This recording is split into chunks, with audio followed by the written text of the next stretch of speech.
ગુજરાતમાં ઠંડી ભૂક્કા બોલાવશે, અંબાલાલ પટેલે કરી આગાહી। ગુજરાતમાં ઠંડી ભૂક્કા બોલાવશે, રાત્રે 12 ડિગ્રીએ પહોંચશે તાપમાન, દિવસે ચાલુ કરવું પડશે એસી। ગુજરાતમાં હાલ થોડા દિવસની પવન ફૂંકાવાને કારણે ઠંડીનો અનુભવ થઈ રહ્યો છે, ત્યારે હવામાન નિષ્ણાત અંબાલાલ પટેલે ઠંડી અંગે આગાહી કરી છે। અંબાલાલ પટેલે શક્યતા વ્યક્ત કરી છે કે ગુજરાતમાં કેટલાક વિસ્તારમાં 12 ડિગ્રીની આસપાસ લઘુત્તમ તાપમાન નોંધાઈ શકે છે। નલિયા, ઉત્તર ગુજરાત અને સૌરાષ્ટ્રમાં તાપમાનનો પારો 14 થી 12 ડિગ્રી સુધી પહોંચી શકે તેવી શક્યતા છે। તેમણે કહ્યું કે દેશના ઉત્તરીય પર્વતીય વિસ્તારોમાં મજબૂત પશ્ચિમી વિક્ષોભ આવતો નથી, નબળા પશ્ચિમી વિક્ષોભ ટોચના ભાગે આવતા હોય છે। આ પશ્ચિમી વિક્ષેપના કારણે વળાંક લેતા ઉત્તર ગુજરાતના ભાગોમાં કડકડતી ઠંડી પડશે।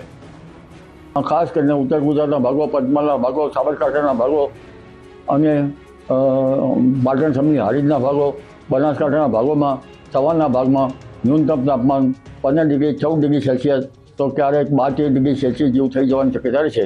નલિયાના ભાગોમાં ઠંડી રહેશે, રાજકોટના ભાગમાં પણ સવારને કંઈ ઠંડક રહેશે, જ્યારે મહત્તમ તાપમાન 30 ડિગ્રીની આસપાસ પહોંચી શકે છે, એટલે કે રાત્રે ઠંડી અને દિવસે ગરમીનો અનુભવ થઈ શકે છે।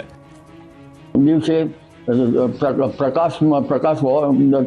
તડકો હોવાને કારણે જમીન ધરતી તપતી હોય છે અને પવનની ગતિના લીધે મહત્તમ તાપમાન ઘણા ભાગમાં 31-32 ડિગ્રી સેલ્સિયસ જેવું થઈ જવાની શક્યતા રહેશે।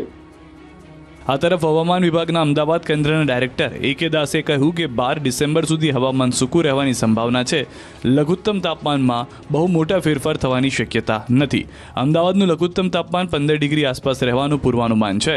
ગુજરાતના ઉત્તર ભાગમાં આવેલા દરિયાકાંઠાના ભાગોમાં ઉત્તરીય પવન ફૂંકાશે, જ્યારે દક્ષિણ ભાગમાં ઉત્તરથી ઉત્તર પૂર્વના પવનો ફૂંકાશે, જ્યારે